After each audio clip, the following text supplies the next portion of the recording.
blown up and transcended just anime culture, especially now the fact that they're going to make a probably dreadful live action movie, which fingers crossed does not have Scarlett Johansson involved in it. People who I know don't watch anime have seen Your Name, love Your Name, and have Your Name as their like phone background. Yeah. Like one of my friends loves. Is that your Switch background? Yeah. Oh, nice. Good job. Yeah. He has fantastic art. Really fantastic art. I feel like the reaction to Your Name was, I remember because Miyazaki was always kind of like popular, but never like super widespread popular in Western culture.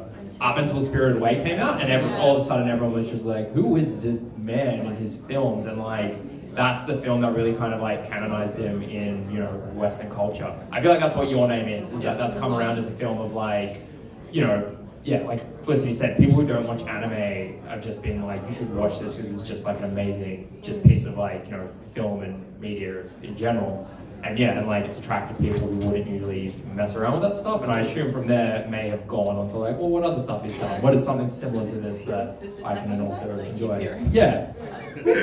What's something similar? Attack on Titan? I was just thinking what's something popular or something. Yeah. Actually, the weird jump that I've seen is people going from Your Name to My Hero Academia. Huh. Yeah, who would have thought it? Sure. Yeah, Just shows anime is great all round. Yeah.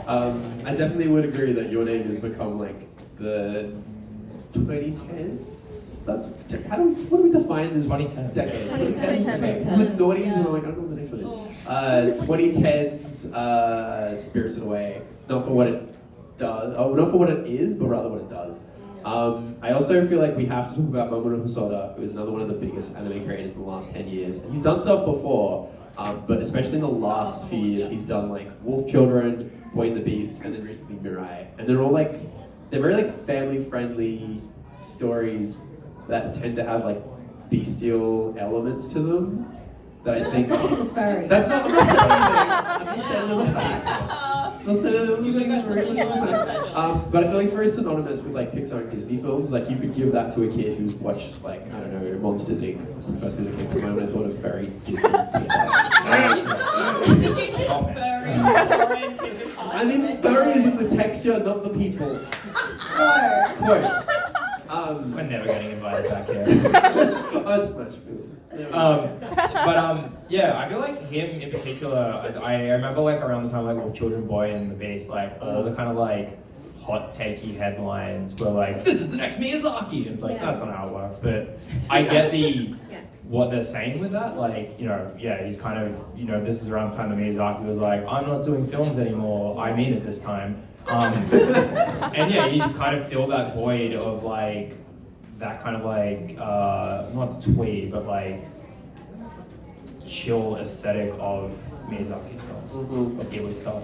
I think my favorite thing about his films are that they still somehow draw back to family, themes of family and the importance as well of just really listening to children. And children's imaginations, and also he did Digimon, guys. Did you know that? The original he did Digimon Digimon Adventure movie. Yeah. God.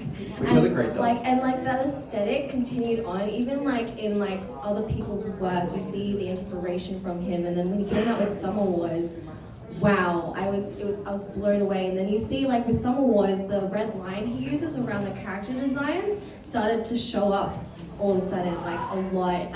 I also noticed it in the Monogatari series, and then it followed on with Kyosogiga and what was the other one? What about the sword? Anyways, so it's fantastic to see how his work has impacted so many people going forward as well. So he's not just an impact in the West, he's actually such a fantastic director, and he's just great, and super love Mirai.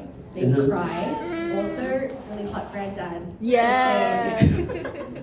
He's not a furry creature, is he? That's a What is happening? Why do you like so Okay, good. My only takeaway that I want to add before we move on to the next director is that someone once told me, she's sitting in this crowd, that Wolf Children for me by asking right at the end, what happened to the, what so Semi-spoilers, right at the end, one of them runs off and he's like, I'm gonna be a wolf. It's like, cool, okay. What is social services? Like, what did the woman say to social services? My son became a wolf and ran off. She let him do that. She killed his son. Yeah, she killed her son. Yeah, so moving on from that, in a weird and in a weird and wacky way, Masaki Yuasa is another great anime creator who has built like a really good brand in the last 10 years. He made Devil May Cry Baby, which we mentioned, but he's also made a bunch of like really like, I don't know how to describe it. I don't want to just be like he's the abstract anime creator. He or, is like, though. He is, but I feel like that's a very like outsider-in perspective of like he does things no one else does, and that's that. But he like has very like fluid, stretched animation. His very stylized. His animation style is really very beautiful. abstract. Yeah. Very like It's very fluid. yeah. He did most recently The Night Is Short, Walk On Girl, which screened at the Japanese Film Festival. There's also Lure Over the Wall, which is basically his version of Ponyo but with music. Watch the trailer, it's basically that. And he's done a bunch of other stuff, but in the last like few years, he's like pushed the anime industry, I feel like, in a way, and like really made people be like, oh, anime isn't just like a black-haired boy and a long-haired girl in a very conventional art style talking. I don't know why I made that sound so boring. But the most like conventional art style. Yeah, I just described Sword Art Online. Yeah, I did. Yeah, just add a sword. Did the girl fall from the sky? Is that another one? Yeah, the girl falls from the sky and lands on his head, and then he has to Oh, take over the helicopter. yeah. Oh. Fairy Every tale, single anime. I think. One Piece. Actually, that doesn't happen so much anymore. I think that's more of a like 2000s thing Yeah. rather than 2010s thing. Naruto did it, but with two dudes. Yeah, no. Yeah, so Masaki Uasa is really great. He has a really great, interesting art style and a really interesting, bold sense of like. I don't like throwing around the phrase auteur around anime creators because I feel like it discredits all of the like 50 people that helped create an anime. But he has a very distinct style if you look at his work, and it's great. I agree. Like yeah, like I think like visually like he hits like a spot in me that like I want to see more stuff that looks like that. He's the very like he's the equivalent of like looking at like I don't know in like Western stuff, like looking at superhero comics and being like these things all kind of have a very similar feel and look to them, and then you pick up something by like Daniel Clowes or like one of the Tamaki, Julian Tamaki, and it's like, whoa, this is like so different and like vivid, and like its art is so like more stylized and like different to what I'm used to in that kind of like my idea of anime kind of like steps to the side of it, but isn't still feels like it still has the shades of what the genre medium is. And yeah, I like doing that, like watching that type of stuff, and yeah, like all this stuff is very just visually interesting to look at. Although watching Tatami Galaxy is super hard because they speak so fast that the subs like appear and disappear, and there's always big chunks like dialogue chunks. It's just like, okay, cool. It's very experimental. I think that was the word I was thinking of before. It kind of feels like you know those sort of experimental animation projects you see from student films where it's just very like weird and wacky and flowy and it's like that, but professionally done. Yeah. Since we only have 9 minutes left, I thought we'd go through everything that we said and just rank them all again. So we're listing 10, right? And there are 3. We put 3 slots for films because if we just put one, it'll just be your name. That's it. Yeah. So I thought we'd quickly go through the films and then go through the TV shows because the TV shows will be a bit of a battle royale. Your name? Yeah. Absolutely. Yes, Yeah, absolutely. like Definitely. Which Mamoru Hosoda film? Which one? Which It's really hard. I feel like Wolf Children. Wolf Children Yeah. blew Yeah. up more than Summer Wars. Yeah. It did, I feel yeah. like then people then went back to Summer Wars. I think it's because Summer Wars came out at a time where people didn't have much of the internet and like it was just badly timed. But in terms of like impact, it was just pre 2010, Yeah. 2009 anyway, so it doesn't really count. Yeah. yeah, I think with Yeah. Summer Wars set kind of like a standard of like, Yeah. whoa, this is really good. I wonder what he's gonna do next. And he was Yeah. like, Wolf Children, and everyone was like, yay! So like, yeah, Wolf Yeah. Children. I think that's Yeah, Wolf Children lived up to the definitely. hype that he Yeah. preset. Yep. Yeah. And there is also like we didn't have time to talk about like India's Corner of the World or like The Silent Voice. Silent Voice was Or Silent Silent Voice was I huge. feel like that would be my third movie. Yeah, Yeah. put that in there. Alright. That's in there. Sorry, you also? You apparently don't. Where is it? Cool. Awesome. What was No, your that's third fine. going to be? Oh, it's just going to be a Yuasa film, but also Oh. I feel like he's more interesting in the last few years, or he's made more of an impact in the last few years. So that's fine. So it was Your Name, Wolf Children, and Sound Sound Voice. Voice. Okay. Voice. And then TV shows, we have to round this down to 7. So- do you want to go through? Are we going through the whole list? We're just going through the ones that we talked about. Okay, so Attack on Titan. Attack on Is Titan, the easy one. And Full Metal Alchemist probably. Yep. So that's the 2. Sword Art. Sword Art. I feel like I made a very convincing argument for Sword Art Online.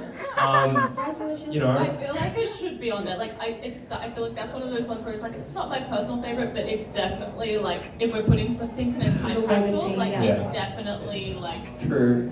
definitely sums up the time. True. Yeah. Then Nichijou. Nichijou. Madoka?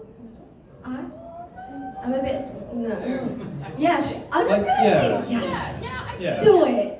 I don't know. I feel like it was kind of one of the last big magical girl animes that we've had though, because we had No, I yeah. can't remember half the titles, but yeah, there were like a whole bunch of big ones kind of in the 2000s. I feel like kind of Madoka was kind of a legacy of that. Yeah, I think it also inspired a bunch of other experimental magical girl stuff. Like there was something out last year, Review Starlight, I think it's called, which is like idol meet magical girls, like magical girls who fight music videos. There's like Magical Girl Apocalypse. Yeah, something like that. Okay. Yeah, I think stuff like Yeah. that. So I think that's 5th. I can't count. Yeah. that's My fair. Hero Yeah. Academia. I don't feel like it should be on there. Have you seen Why? how many cosplayers Yeah, have you seen how many are people- Seen the like out merchandise? there I feel or like, in this room? No. Yeah. I think it should be included. but when we consider the other 2 things that could be on there, because I feel like Yuri and Ice for a sport thing has to be on there, right? Yeah. But that's also quite a limited. Like how many people actually Yeah. collectively will say that it's Yuri and Ice is probably more influential than My Hero Academia. True. I wouldn't even say this matter of influential. I'd just say that like My Hero Academia is like in this big like cultural zeitgeist. Like that kind Yeah, of just zeitgeist, yeah. hit it like the asteroid hitting Earth, killing all the dinosaurs. It's like check it out. Almost smash. Yeah. Also, can I just say K-On? Sorry, I just have to say, time's up. Okay, cool. But okay, well, I personally think K-On should be on there because it changed everything. So yes. Alright, let's give me a runner-up then, I guess, because then it'll just be everything we listed. Sorry, Yuasa, you Second pass. Oh, but that's, Yeah. that's 7. There, done. Alright, Done. okay. Yeah. So thanks for coming to our panel, guys. Yeah. Great. Yeah, thank you. As we'll bring that back to this page, you can follow us on Twitter and hear us make horrible takes and share things. I am a writer for Junkie and used to write for SBS Papajo, so I write about a lot of games and anime, so if you like any of that, just follow. I read a lot about horror. Yes. So if you like horror, just, get on there. Yeah, you can come talk to us afterwards as well if you'd like. Yeah. Okay. Yeah. Bye. I don't know what to do though, like stand